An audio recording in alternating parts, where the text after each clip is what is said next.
تا حالا شنیدی یه زندان اونقدر ترسناک باشه که خود اسمش لرزه بندازه به تن آدم؟ زندان سکات توی السالوادور دقیقاً همونجاست، جایی که دیگه قانون رحم نداره و مجازات با تمام قدرت اجرا میشه. یه زندان عظیم مخصوص خلافکارای خشن، اعضای باندای جنایتکار، قاتلا و قاچاقچیا. اما چیزی که این زندان رو از بقیه جدا میکنه فقط اندازه یا امنیتش نیست، اینه که اینجا زندگی معنی نداره، فقط زنده ای.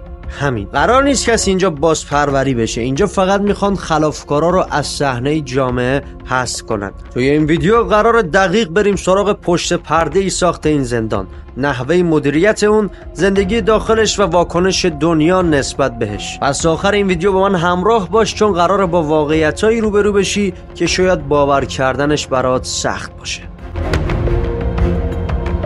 السالوادور سالها غرق جرم و جنایت بود. باندای خطرناک مثل MS-13 و باریو 18 کشور رو به خاک سیاه نشونده بودند. قتل، دزدی، زورگیری، قاچاق، آدمربایی، همه چی عادی شده بود. مردم دیگه شب جرئت نمی‌کردن از خونه بیرون برن. پلیس هم کاری نمیتونست بکنه، چون خودش هم گاهی تهدید میشد. تو همین شرایط بود که نایب بوکله، یه رئیس جمهور جوون و با ظاهر مدرن، اومد رو کار. بوکله گفت دیگه بسه و پروژه‌ای رو شروع کرد که هیچ کس باورش نمی‌کرد. اون تصمیم گرفت با باندها با قاطعیت برخورد کنه، نه مذاکره، نه نصیحت، نه اصلاح، فقط سرکوب. و برای این کار یه ابزار بزرگ لازم داشت، یه زندان غول‌پیکر. زندان سکات، بزرگترین زندان آمریکای مرکزی، نتیجه همین تصمیم بود. هدفش فقط یه چیز بود، حذف کامل مجرمان خطرناک از خیابونا. زندان سکات یعنی مرکز بازپروری تروریستا. البته اسمش قشنگه، ولی توی عمل خبری از بازپروری نیست. اینجا یه قلعه عظیمه، یه شهر زندانی.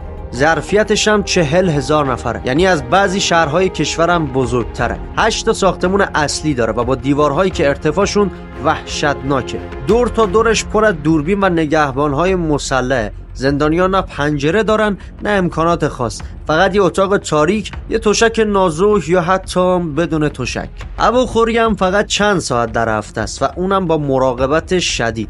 تلفن، ملاقات، اینترنت هم صفر. همه چیز طوری طراحی شده که زندانی حس کنه دیگه هیچ ارتباطی با دنیا نداره. بوکله گفته ما اینجا رو ساختیم تا زندانیا احساس راحتی نکنن، ما بهشون بدهکار نیستیم. وقتی زندانیای خطرناک از زندانهای قدیمی منتقل شدن به سکات، تصاویرش دنیا را شوکه کرد. هزاران زندانی با سر تراشیده، بدنهای پوشیده از تتو، شورت سفید، دستبسته و به صف چسبیده به هم، در سکوت کامل بدون حتی نگاه کردن به اطراف. بعضیا گفتن این یه حرکت بیرحمانه بود، بعضیا گفتن این همون چیزی که لازمه، ولی بدون شک بوکله به هدفش رسید. پیام قدرت. اون میخواست کل دنیا بدونه که توی السالوادور دیگه باندبازی تمومه. با این نمایش دولت نشون داد که کنترل کامله و کسی حق شکستن قانون رو نداره. اما پشت صحنه این نمایش یه واقعیت تلخ وجود داشت. بعضیا هنوز محاکمه نشده بودن، بعضیا حتی بیگناه بودن. زندانی‌ها توی سکات حتی یه لحظه هم آسایش ندارن. این یه زندان غول‌پیکره که به هیچ کسی رحم نمیکنه. اگه فکر میکنی اینجا زندانی‌ها یه فرصت برای بهتر شدن دارن، سخت در اشتباهی. توی این زندان نه خبری از ملاقات با خانواده است، نه نامه نوشتن، نه تماس تلفنی.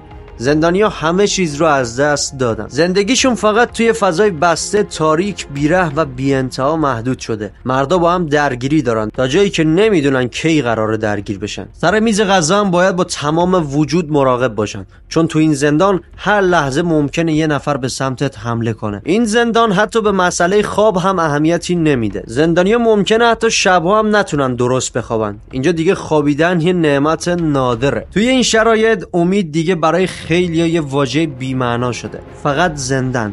همین. واکنش جهانی. وقتی تصاویر و اخبار سکات پخش شد، دنیا واکنش‌های مختلفی نشون داد. خیلی از این روش حمایت کردند، چون معتقد بودند که با این شیوه امنیت جامعه برمیگرده. اما از طرف دیگه خیلی هم اعتراض کردن و این برخورد رو نقض حقوق بشر میدونستن. اونا میگفتن این روش نه تنها به مجرمان هیچ درسی نمیده، بلکه باعث تشدید خشونت و نفرت میشه. ولی واقعیت اینه که توی السالوادور این شیوه حتی محبوب شده. مردم دولت رو به خاطر این رویکرد حمایت میکنن، چون بالاخره حس امنیت دارن. این قضیه یه سوال بزرگم به وجود میاره: آیا واقعا میشه با این شیوه ها دنیای بهتری ساخت؟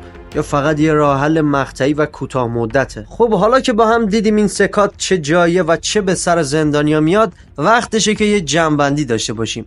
این زندان یه نماد از قاطعیت و تصمیمات سختگیرانه است، ولی در این حال سوالات زیادی هم به وجود میاره.